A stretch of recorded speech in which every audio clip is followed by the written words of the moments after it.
I've never seen a diamond in the flesh. I cut my teeth on wedding rings in the movies, and I'm not proud of my address.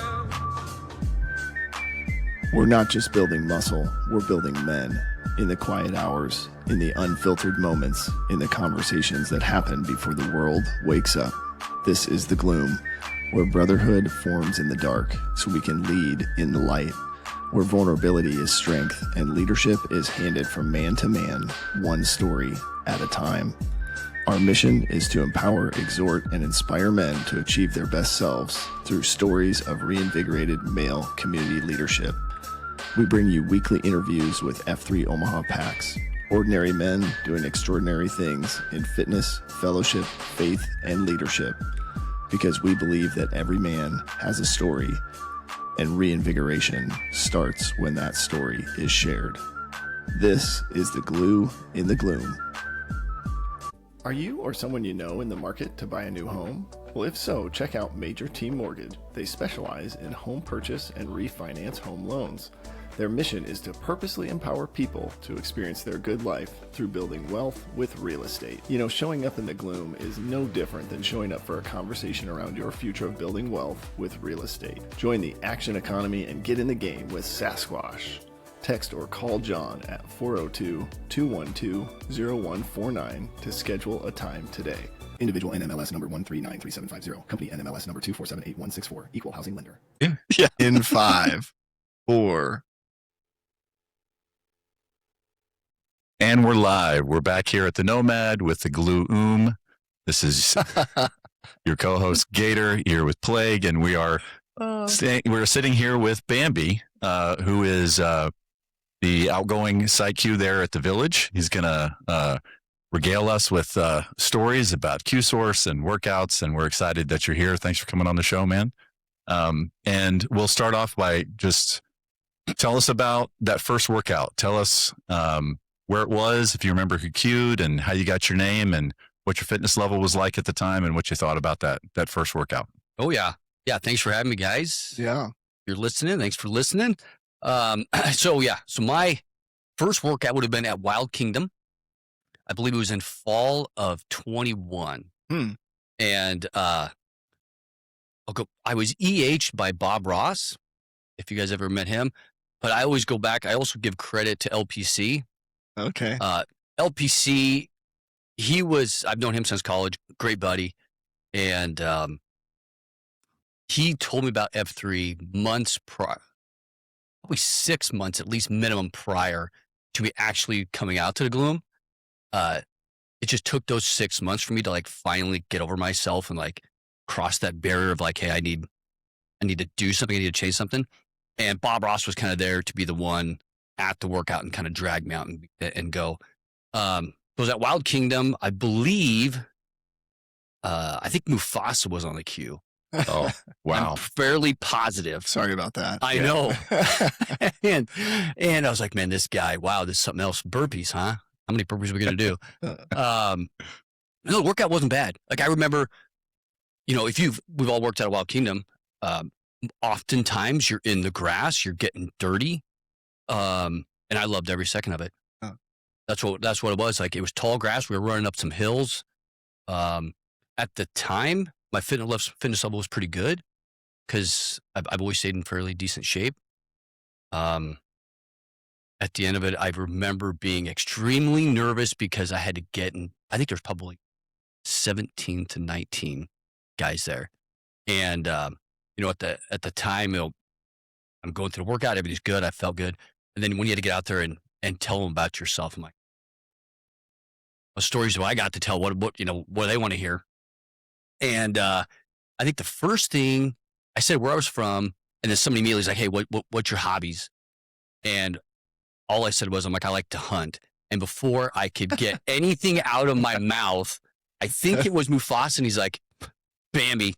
And everybody's like, yeah. And that was it. Like it was, I think it might have been one of the shortest name Rams because I think it lasted, seconds. Yeah. Yeah. That's awesome. Do you hunt deer? even? Oh, yeah. Okay. Absolutely. Okay. Well, at least they got Absolutely. that. Oh, they nailed it. They nailed it. Yeah, that is awesome. I love, and we have another Bambi down east, right? But that was maybe before PAX. We didn't really have PAXnet going then, so they couldn't do the. Is there another guy? Yeah, I'm trying. I think the other southeastern Bambi. I think he maybe came along maybe 8 to 12 months after. Yeah.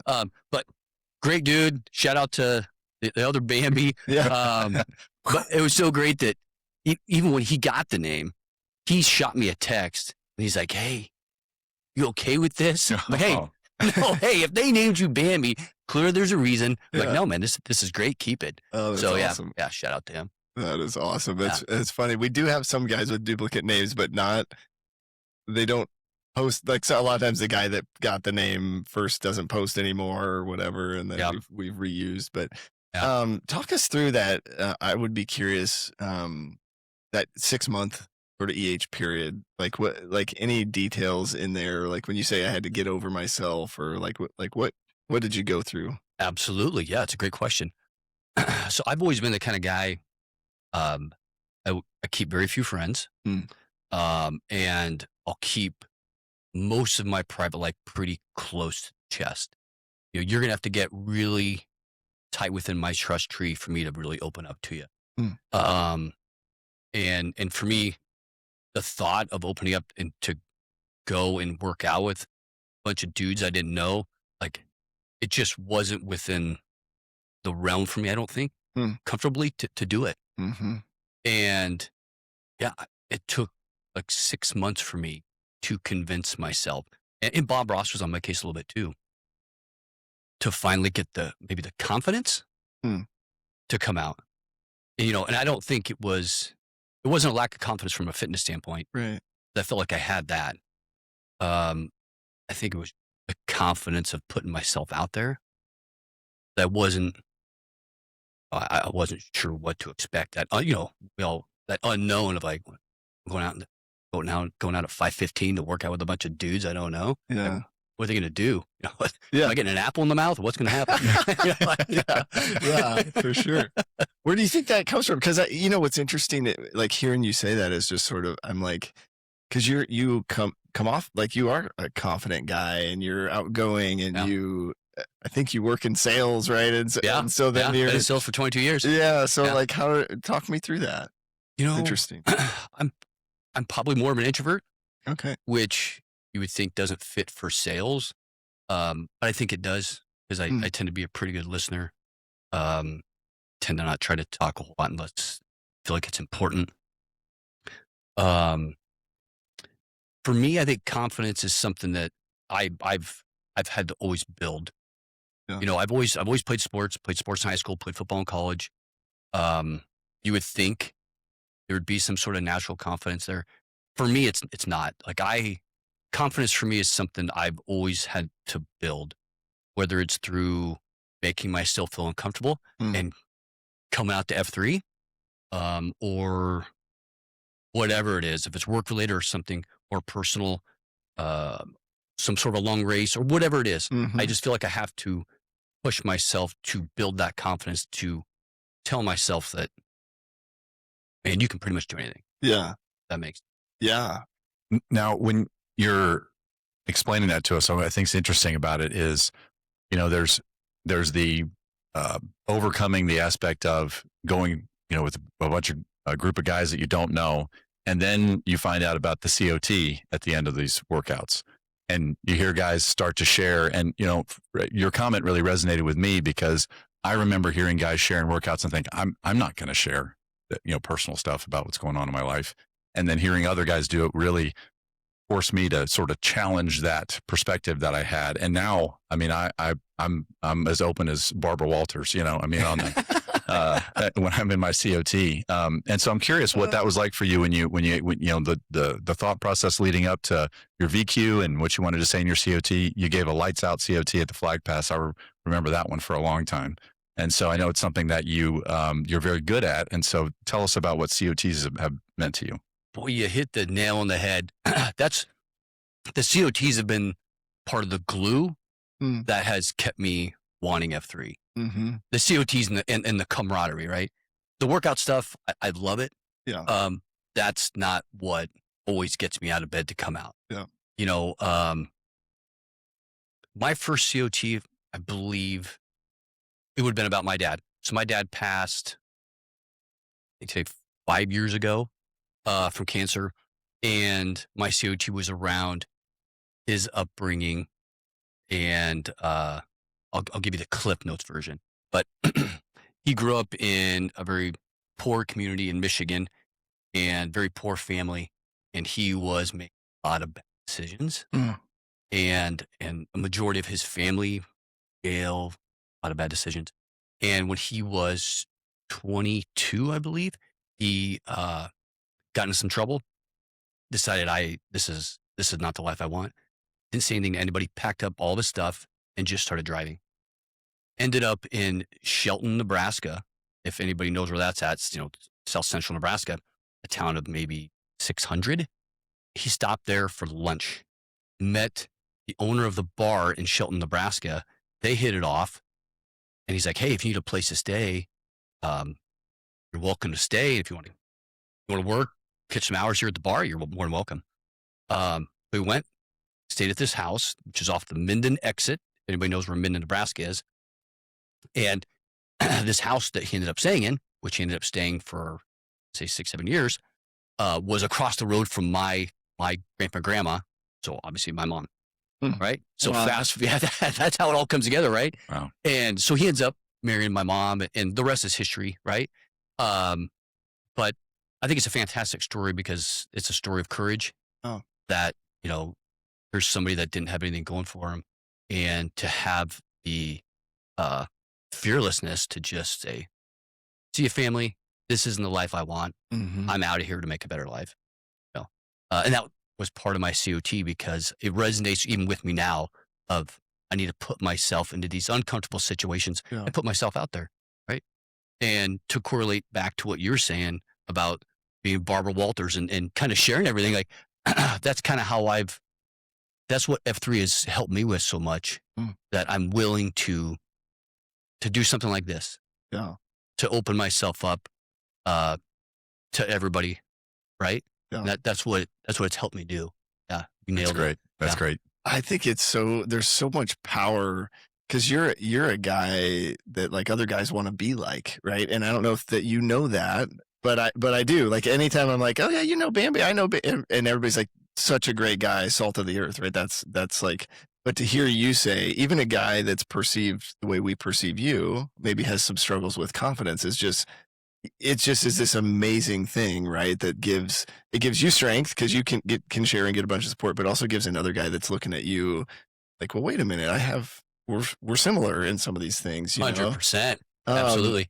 On the fitness side, so thank you for being willing to share that, and I'm excited to see where the rest of our conversation goes. But I'm curious on the fitness side. What's funny is, you're like I'll show up to a workout and I'll see you doing your the band stretches right before the pre-run. And then you'll pre-run and absolutely smoke everybody, because you can run fast, but you've also done a lot of endurance stuff. And I think are you training for something currently or train for the half Ironman? Yeah, the half Ironman. Yep. So talk us through like what's been your fitness journey? How have you stayed in good shape and then continued to accelerate there? Good question. I'll go all the way back for a little bit. Yeah. Like I said, I played college sports. That was all great. I didn't really find running until 2013. I remember. This is when I lived on like 156 in Ida Street, but I signed up to do the Lincoln Half, and I had never run anything over maybe a mile or two. Okay. And that was my first experience of having to create a fitness schedule. And I would say on the discipline side of things, from playing sports, college sports, I had some discipline, but I also did like to live pretty hard. So I would say the discipline wasn't quite to the level that it could be, right? And so that first half was that experience of creating a schedule and creating that discipline to try to create and find that goal, right, of finishing that half marathon. And I think it was a 3-month process, right? And I remember getting done with that. I didn't run it with anybody, didn't train with anybody. Got done. You finish in UNL Stadium. Mm-hmm. I crossed that line, and I didn't have any goals of a time or anything, but I crossed that line completely exhausted. I left everything out there and totally lost it. Just broke down crying. Oh, wow. I remember the feeling. I still remember the feeling. It was incredible and addicting. Mm-hmm. That feeling, when you accomplish something like that, you really put the time and effort in and you get that. It's so rewarding. And that was in 2013. And why I didn't keep going, I don't know. So then fast forward, kids get in the way, right? Yeah. Fast forward now to 2019, 2020. And I don't know what sparked in me to want to go back to that and change some things. I wasn't in a bad place whatsoever, but I had 3 young kids now, back in 2013, we had just my youngest, Will, at the time. Fast forward 3 kids, and F3 found me. I think it was the process of fitness, just that experience in 2013 and creating that discipline and that schedule. I remembered that, and I wanted to get back to it, and I haven't left it ever since now. Yeah. Since joining F3 in 2020. Tell me about, and this would be is maybe a piece of advice, because I see you doing the band exercises. Yeah. Talk a little bit about sort of the what and the why behind that, because I do think there's a lot of guys that could benefit from maybe adding some of that absolutely to their routine. Yep. Yeah, I've even I've even shot a couple videos of that little warm up for a couple guys. But the reason why I started doing that was the first ultra I ran, which was a 32-mile run, which was, I think, in 2022, I pulled my hamstring real bad, and which I'd battled some small injuries and stuff, but nothing that's really kept me sidelined, I guess. But that was significant where I'm like, I had to go to physical therapy and stuff. And I remember asking a physical therapist, I'm like, I need to create, again, a process that I can replicate all the time to never have this happen again. And that's why you see me now. I do it. Like that little warm up takes me 5 minutes. Yeah. But you'll never see me ever miss it because that one pull. Interesting. Yeah. Yeah. And it's just essentially it's a resistance band, right? And you do some like side hip stuff or it's kind of like activating your glutes. Yeah. It's good for your knees. Yep. Because I'll do some other non-band stuff, 3 different movements, knees to chest, some leg sweeps. I know a lot of guys see me do that, but it's a 5-minute process. Yeah. And I find it interesting about your creating a process, whether it's because you want to do a half marathon or whether you want to avoid an injury, and those types of things help give you confidence, right? Yep. And so I'm curious, you mentioned, that you're married and you've got kids, and I know you've got dogs because you queued halfway and invited everybody to your home and fed us very well. That was a great Sunday morning. And so I'm curious, like, what was your journey to being a husband and being a father, and what process did you go through to find the confidence to take on those challenges? That's a good question. I'll give you, we'll go with the long version. So, met my wife. It would have been my senior year at Doane. It was in 2004. And we fast forward, we got engaged I waited a little while. It was in 2006. Really put it off a little bit. And then we got married in 2008. We had our first son in 2013, and you asked what gave me the confidence, one, to engage in marriage and having kids. It's a tough question to answer, right? I think we all, both married men, or no, you're engaged and a married man. Yeah. I think, like your fiance, you just know, right? You meet that special person, and it's like, that's my best friend. Yep, I want to marry you, right? Like, yeah, it's my best friend. When you meet that person, like, that's the confidence, right? You're like, I want to spend the rest of my life with you. So that's the first thing with marriage. With kids, I think it was my wife's very outgoing. So like when I said, I'm more introverted, she is definitely more the social butterfly of the couple. Like if there's a social event or whatever, that's all her. Like, take it, go have fun. Yeah. I'm taking the kids to a movie tonight. She's having all the moms over tonight, right? So that's her thing. So she was excited to host then for the halfway house. She was. Yeah. She helped with the burritos. That's funny. But so my point is, so for the first couple years of our marriage, we just enjoyed each other.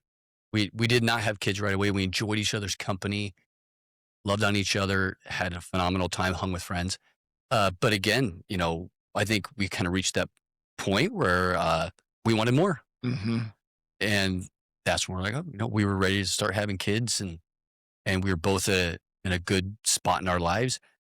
And, I'll kind of come back a little bit to that first half marathon. That was right around the point when we had our first son. And I think there was a correlation between me wanting to do something to build that confidence and telling myself I was ready to be a dad. Yeah. If that makes any sense at all. Yeah. Absolutely.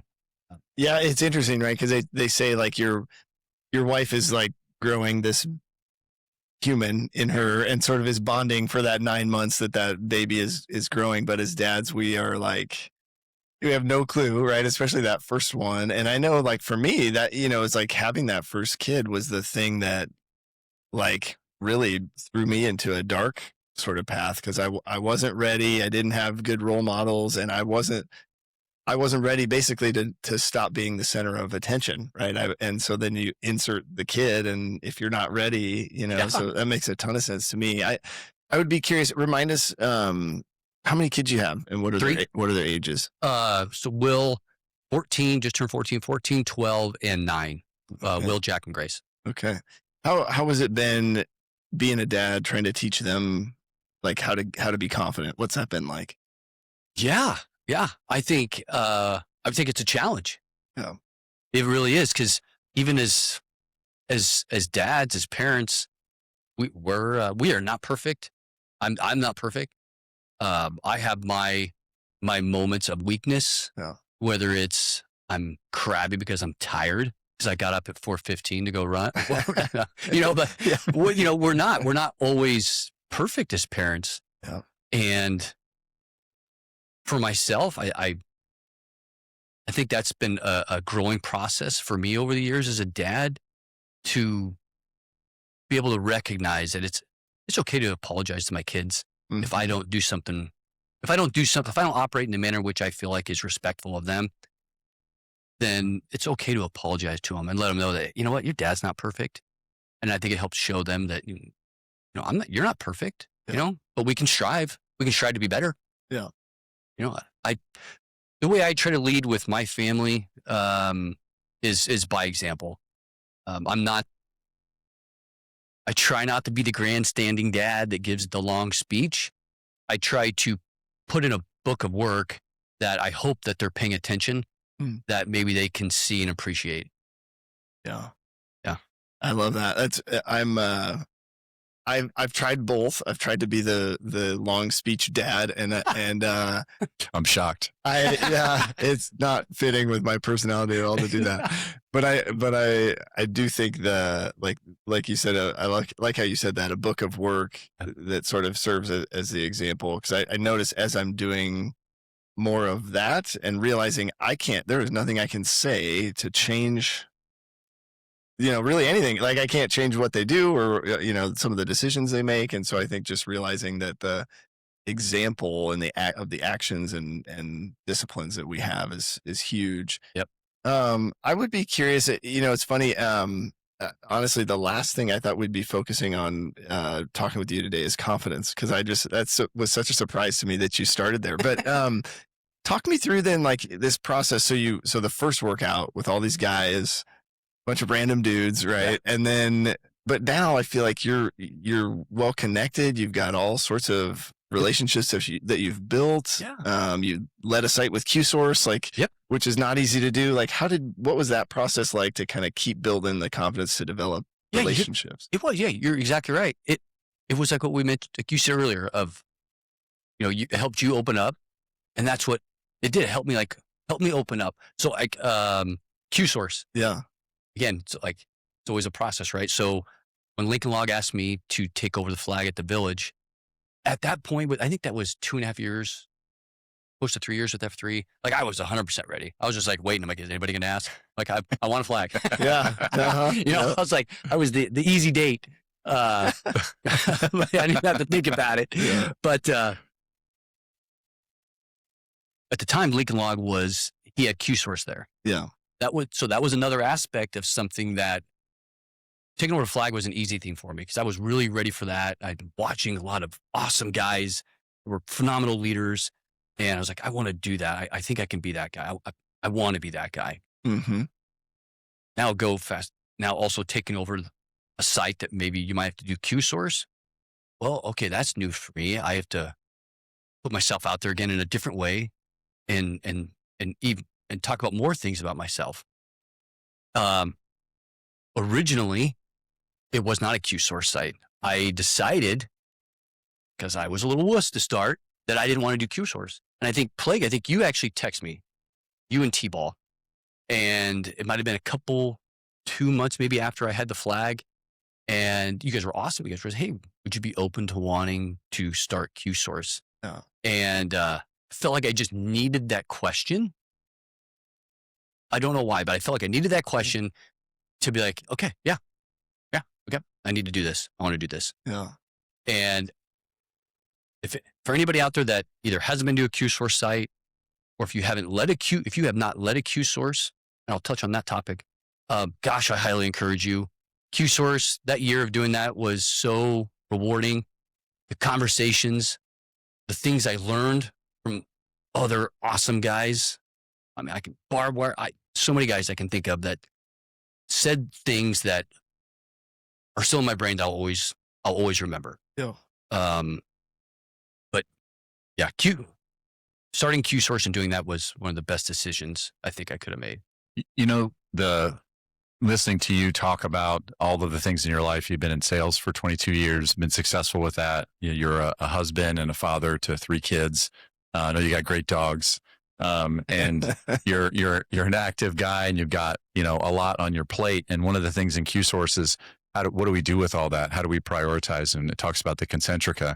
And so I'm curious what your journey, as far as making the M your priority and your 2.0s and sort of building off that. I wonder how, looking at your life in that lens, how that's affected you and grow. God, I'm not the best at it. It is. It's hard. So I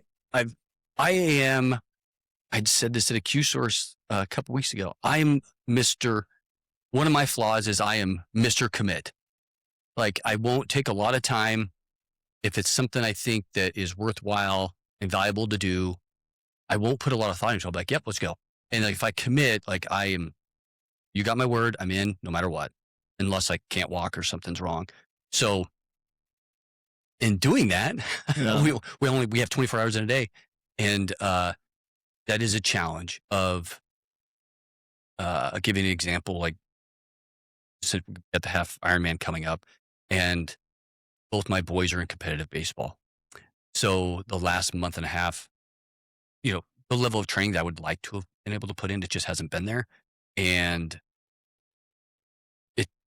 what happens? It's always a give and a take. Mm-hmm. So what happens? I've had to give it a little bit, because I haven't been able to post in F3 as much the last 3 weeks. Yeah. Because what have I been doing? I've been having to bike and run, do some things like that. Right. Yeah. It is a balance, and I'm not good at it. But it's something I continue to work on. Right. Yeah.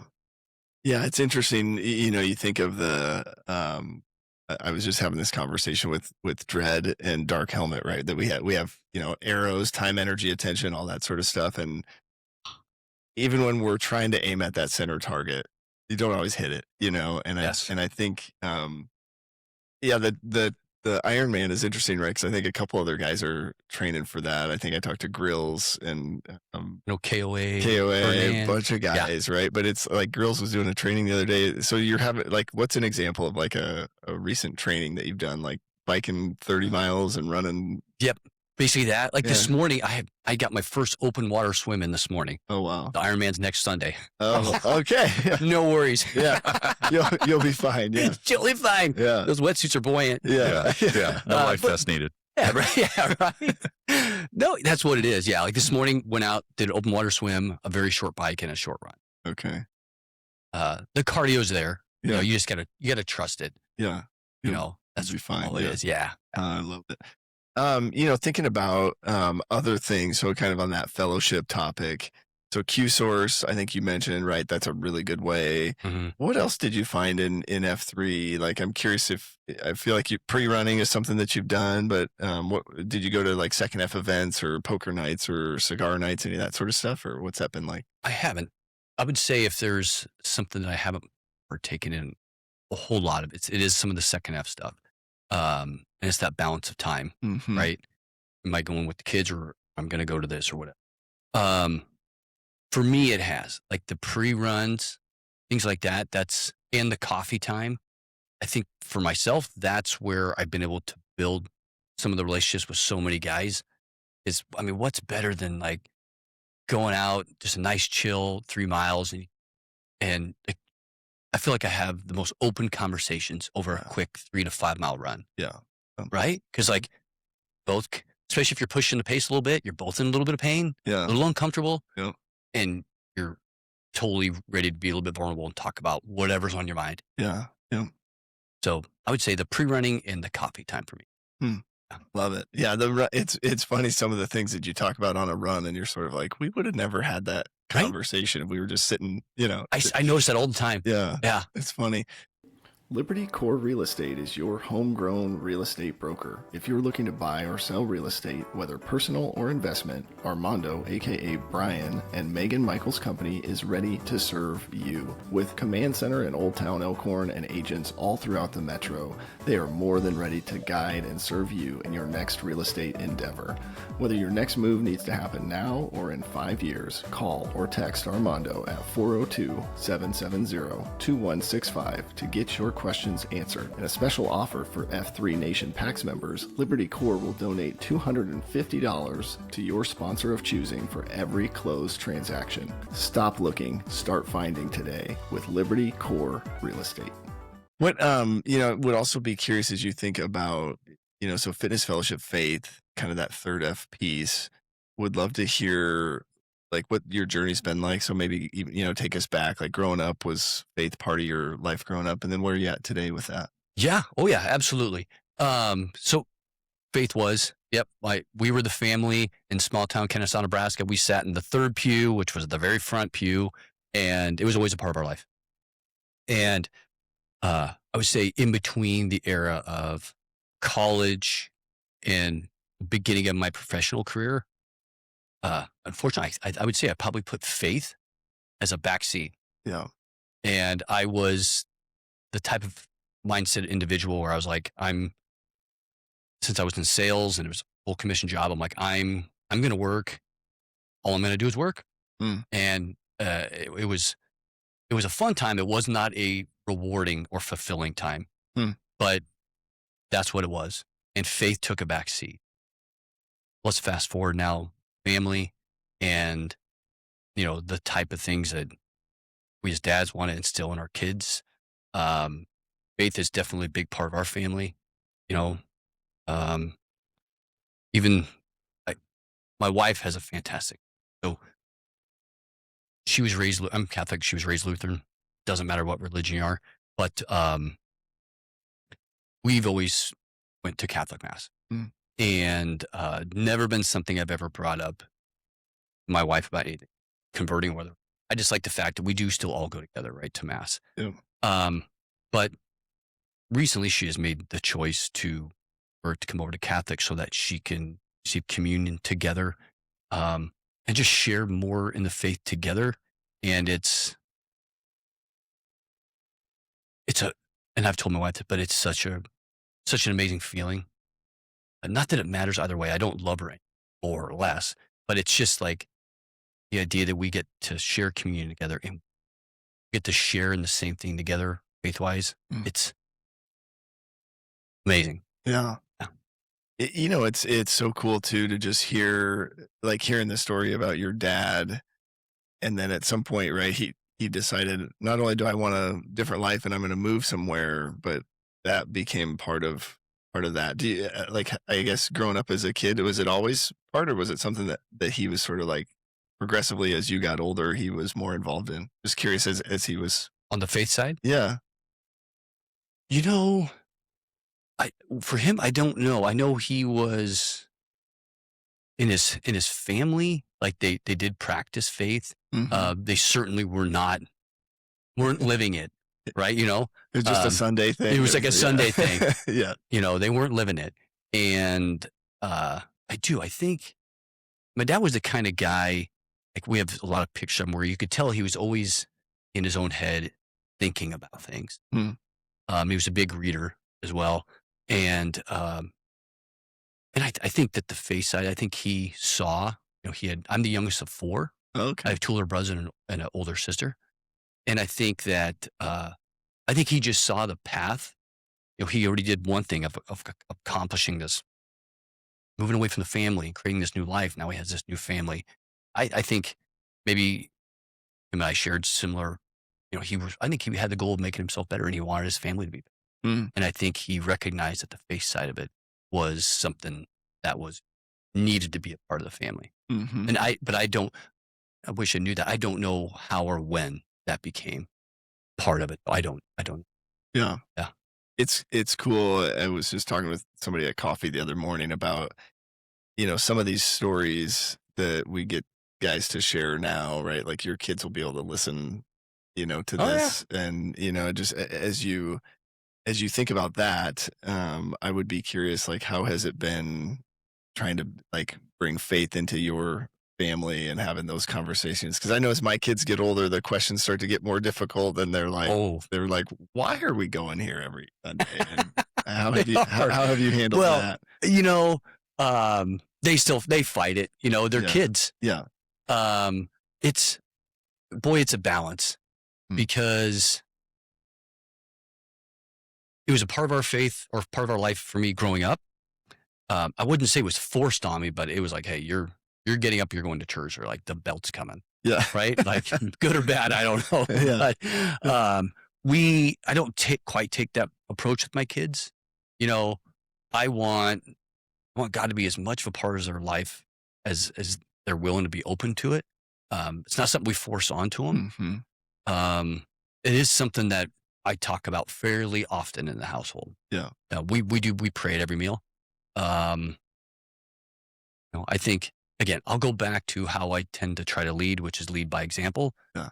I feel like if I'm putting my hand out to say a prayer, and we're doing that at every, I'm not sitting here saying, hey, I'm going to wake up, I'm going to put the bell to you, you're going to church. I don't take that approach. I just try to be the one like, hey, I'm going to church. Yeah. I would love it if you would all come with me. The example I try to set. Yeah.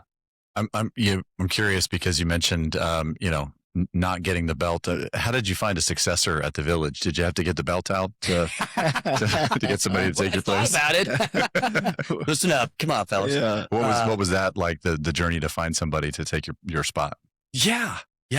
It was, so shout out to Snaggletooth. Timing is everything Mhm. sometimes, and Snaggletooth, freaking awesome man. He'll be taking over the flag at Boundary Line very soon. But I'd originally asked Snaggletooth actually, and there were some family things that were going on with him, and it was just not the right time. And so we both agreed we're just going to kind of wait a little bit, let the dust settle for a while, and see if it ends up becoming the right time or not. And it really wasn't. Things kind of continued to kind of go out and stuff for him. So I said, okay. I said, look, you take care of you. That's most important. Take care of the family. You don't need to worry about the bill. The village is going to be totally fine. I'll hang on to this flag. I love it anyways. Don't worry about it. Yeah. And so fast forward then. Actually was having coffee with ketchup. Oh yeah. Yep, having coffee with ketchup.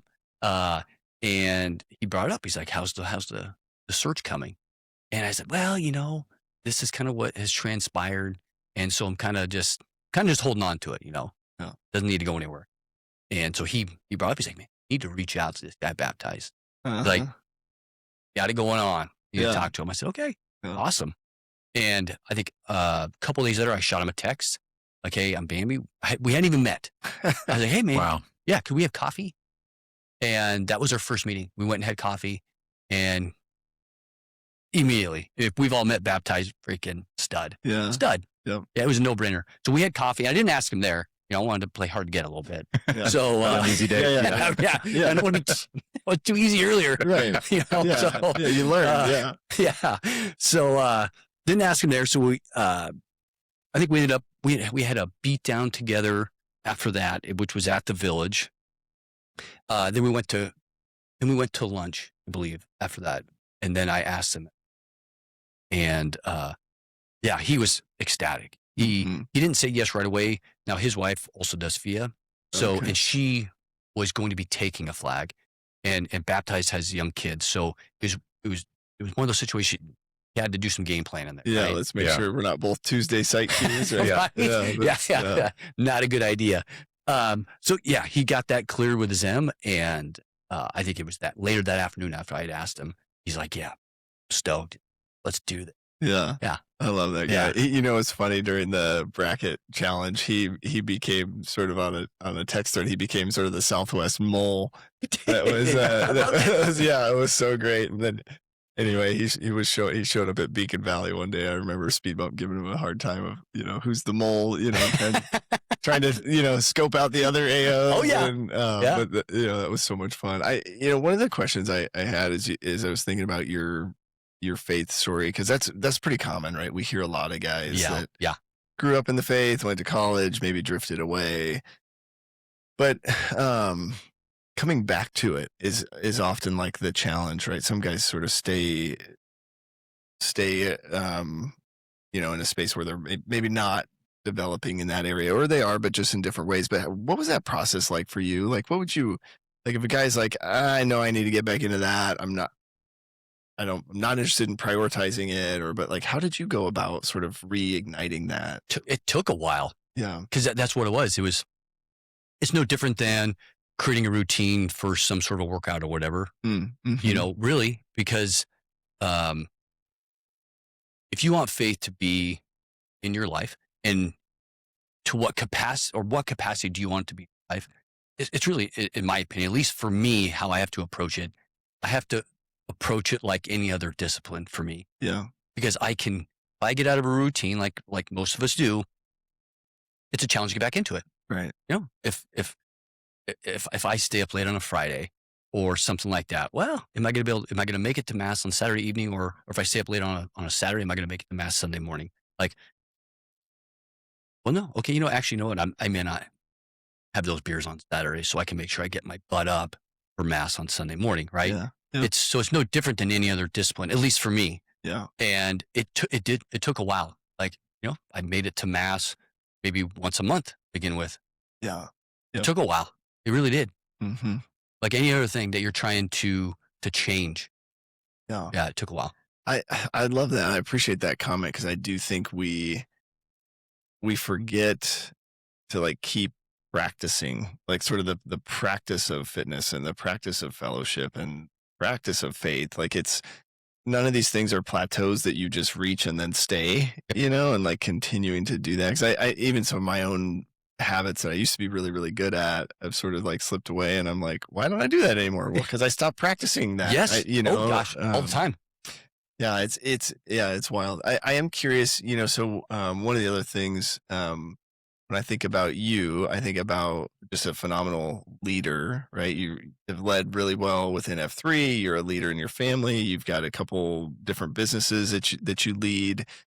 What do you think? Like, I would love to hear like some lessons learned or some advice, and maybe it's from the business world, or maybe it's from F3. But like, as other guys are just trying to be better leaders, what does leadership look like to you? I know you said lead by example, but any sort of tidbits or things that you think make a really good leader? Yes. What I've found I do not need to be the voice all the time. Mm.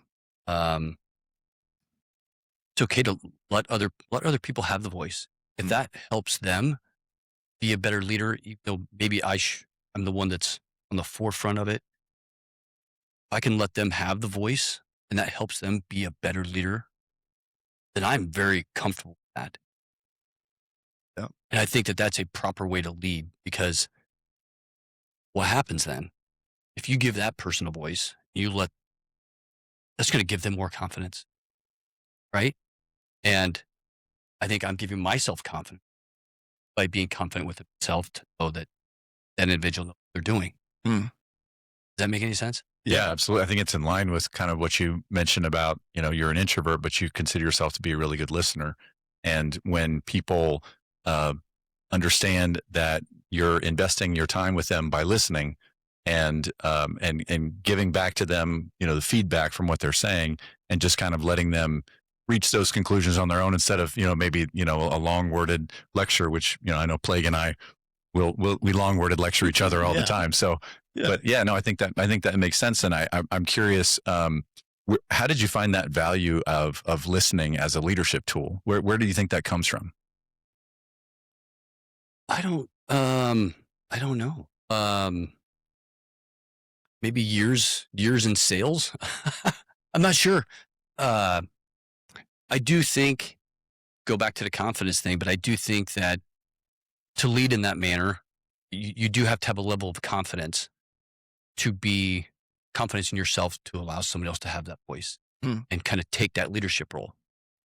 I'll give you an example. I think that there's plenty of ways to build that muscle, but I think if you put yourself through a very uncomfortable situation and maybe something that is maybe very painful, boy, you get a lot out of it other than just the pain. Yeah. You know what I mean? Yeah. Yeah, I think that makes a ton of sense. One of the things that's coming to mind that we talked to a lot of guys where identity and purpose are still things that they're trying to kind of figure out or define. Yeah. And I feel like you have that pretty well figured out. I don't know if you would agree, but I'm curious, like, how have you gone about sort of, because you seem like you know yourself really well. Yeah, absolutely. And I think a lot of guys struggle with that. So how have you figured that out? It's maybe an odd question of like, it's a great question. Have you found yourself? No, I think about that is a fantastic question, because I think we as men, we do think about that. Like, what is my identity? Mm-hmm. How do other people see me? And I would say, I don't even know how far back I could go, but maybe 10 years, something like that. I thought what my identity was 10 years ago, I do not think is my identity now, which 10 years ago, I think it would have been like very career driven, successful from that aspect. Not sure what else to say about that. Maybe, I don't know. Yeah. And maybe that's just my own internal insecurity about that. I don't know. I think now, because that was a shift that I really, like I said early on, I said my first out of college, the first 15 years, it was like nose to the grindstone. I'm going to work 60-hour weeks or longer because that's just what I'm going to do. And I don't know what age it was, guys, but I didn't want that identity anymore. It was not fulfilling. Doesn't benefit anybody. Doesn't make you better. And what was the shift that I made? One was the faith side. Yeah. That was the big one, the faith side, because it humbles you. And then the discipline side of things, right? Yeah. Some guys might hear that and say, well, but you probably made a lot of money working 60 hours a week. Yeah. It was great. Yeah, absolutely. Who doesn't like some money? It helps a lot of problems. Helps a lot of problems. Yeah. But what does it get you? A nice car, a nice house. We all need it. Okay, money is important, but it's just not rewarding and it's not fulfilling. Yeah. And it doesn't lead to happiness. That's for certain. And I think that's one of the things that as guys come into F3 and we talk about the sad clown and we're trying to teach guys leadership, the emptiness of these worldly things, I think, is one of the key things that, like, it, at least in my heart, like, that would be the thing I would hope guys would learn from us in F3 is, like, you could have, and it's different in different regions, but right, you could have a billionaire and a garbage man working out next to each other, and we don't often talk about, like, we rarely talk about money unless it's like, hey, we're going to give some money away to some charity, 100%. and we don't talk about our jobs, and so these things like titles and dollar bills they're just not fulfilling. That's not where you find your fulfillment. And so I love that you mentioned I couldn't agree more. I'll give you a great story. Patty Mayonnaise, yeah. Great dude, doctor, Biggest truck in F3, I think. biggest truck in F3, great Blackstone. I know he cooks well. But kids and I, we have a trip coming up in a couple weeks and going overseas for the first time. Yeah. And I was telling him about it on our pre-run. And he's like, oh, my wife and I and the whole kids, we went. And he's like, here's what we did. And he was like trying to invite me over to share me all this stuff and everything. But he gave me this piece of advice. And he didn't even mean it as advice. He was just telling me his story on the trip. Okay. And he's like, we planned this trip for a year, and I think he has 5 kids. They all went. He's like, you know what? He's like, we planned this trip for like a year, 8 months. Or his wife did, I think he said. And he's like, I was pissed off the whole time. Okay. Wow. And I know that sounds weird to say, but yeah. Patty, this stuck with me, man, because I can't get into his head on why. But, I think when you go over, like, it's a trip to Italy. And when you go over there, you have a lot of things that are out of your control. Yeah. And you kind of have to go with the flow in certain things. And we sometimes, I know even myself, we all like to try to have this idea that we're in control of things, right? Yeah. And oftentimes we're necessarily not. But he just said he was kind of upset that whole time. And I remembered that little piece of, because, when you're booking these trips and stuff like that, you get all this stuff in your head of like how it's going to be. Mm-hmm. And you got to be okay with just going with the flow. And like, whatever it is, it's going to be phenomenal because we're together. Right. I don't know where I was going with that story, but it was just a piece that it's great. Yeah. in the gloom of running, where he's telling me this trip that he had and how he didn't have the right mindset and he was pissed off. I was like, remember that. I'm not going to do that. Yeah. So did you do it? Were you able to, or you haven't gone on the trip? No, we leave in on the 9th, June 9th. Okay. So more to come. More to come, baby. Yeah. I love it. I think it's just so cool because we have this, like, we get to learn from other guys, mistakes or failures or even successes. Right. And it's funny because of your skill of listening, you picked up on that detail that I'm sure Patty is like, I don't even remember saying that, Yeah. But I would be curious, like, as you think about guys coming into F3 and we need to teach guys to lead, right? We're trying to invigorate male community leadership and giving them confidence or teaching them how to listen or all of that stuff. Like, but I don't know, from your perspective, like, what have you seen, like, maybe in your Site Q role or just as guys are coming in, like, how do we bring guys into this thing and really teach them those skills? Any learnings there? We've had some younger guys, even at the village and like in the Gretna sector, that have been coming up. Mm-hmm. I think I use Baptize as an example. There's a reason why he took over the village. The guy is just a stud, but he does a phenomenal job of, like I said, 3 weeks ago, I hadn't posted in a while because I was dialed in kind of on what I was trying to do, the Iron Man family stuff. Who sends me a text? Baptize. Because he hadn't seen me for 2 weeks. And I'm like, dude, you're right. Because I look at that and I'm like, I've been a little selfish because I've been trying to do this Iron Man stuff and this, again, overcommitting. I'm like, I owe it. I need to get out there and see some of these guys. But he's the one that sent me that message. That's just a recent example, I think, that would be really beneficial, is because I am not the best at this. And it's something I got to continue to improve on, which is that simple text to that one individual of like, man, I haven't seen you in a while. I miss you. And I'd love to get a couple miles in with you. I know that's so simple, but I feel like, at least for me, this recent one is just, that's that little bit of glue. Yeah. I really appreciate you sharing with us today because there's a lot of things where you've recognized, hey, this is something where I can really lead by example. And then you've also recognized, hey, this is still a work in progress and I still need the encouragement there. And it reminds me of something that my father told me when I was asking him about some of the mistakes he made. He said, son, no man is so low that he cannot serve as a bad example. That's good. That's good. That is good. That's good. That's So, good. That's But really good. it sounds like you've been doing a great job leading by example, and you just need a little push here and there. Every once in a while. Oh yeah. Yeah. Absolutely. Love it. That's great. Thanks for sharing that with Yeah, us. I'm absolutely. going to remember that one for I sure. like that.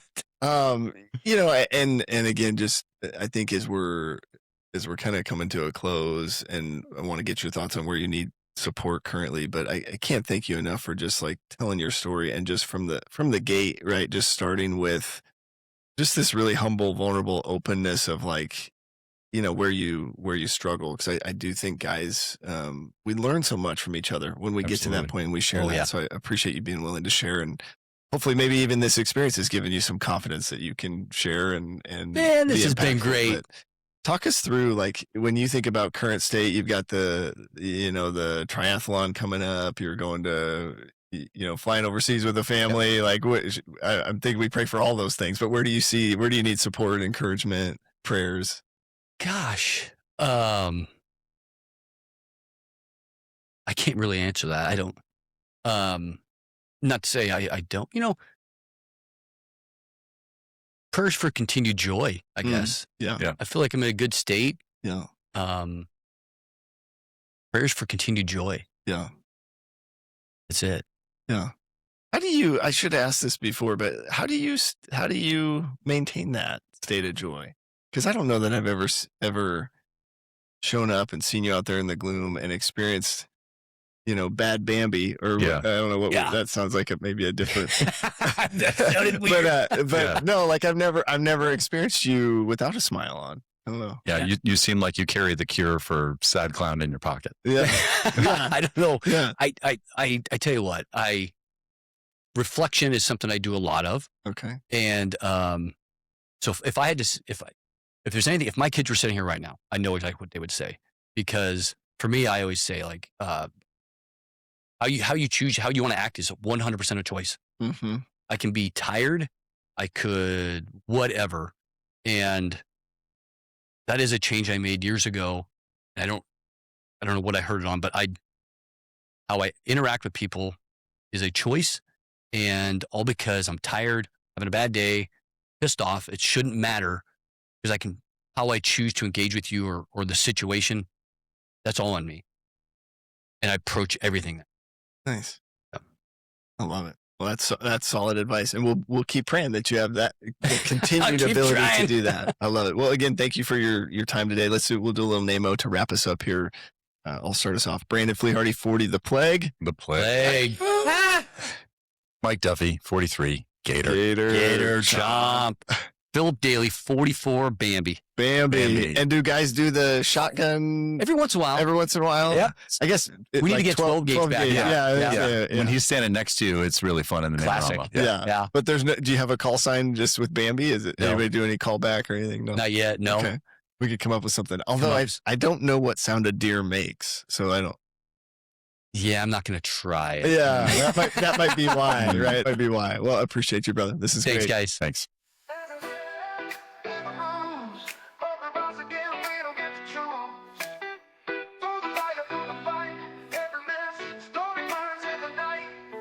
Scars on our hands, hope in our chest. We're not defined by the weight of the test. Brothers in step, we carry the flame. Different roads, but the heart beats the same. Every man's got a story to tell. From the valley low to the mountaintop yell. Every man's got a story inside. Standing strong, we won't hide. Every man, yeah, every man's got a story. We've been broken, we've been bruised, but we rise again and we don't get to choose. Through the fire, through the fight, every man's story burns in the night. Scars on our hands, hope in our chest. We're not defined by the weight of the test. Brothers in step, we carry the flame. Different roads, but the heart beats the same. On a story to tell. From the valley low to the mountaintop yell. Every man's got a story inside, different roads but the heart beats the same. Every man's got a story to tell. From the valley low to the mountaintop yell. Every man's got a story inside, standing strong we won't hide. Every man, yeah, every man's got a story. Every man's got a story. Voices rise like thunder, they roll. Truth in the pain, it's shaping the soul. Chains may rattle, but they break in time. Every man's story is yours and mine. From the struggle to the glory, every man's got a story. In the dark or in the light, we keep marching through the night. Every man's got a story inside. Every man's got a story to tell. From the valley low to the mountaintop hill. Every man to the mountaintop hill. Every man's got a story inside, standing strong we won't hide. Every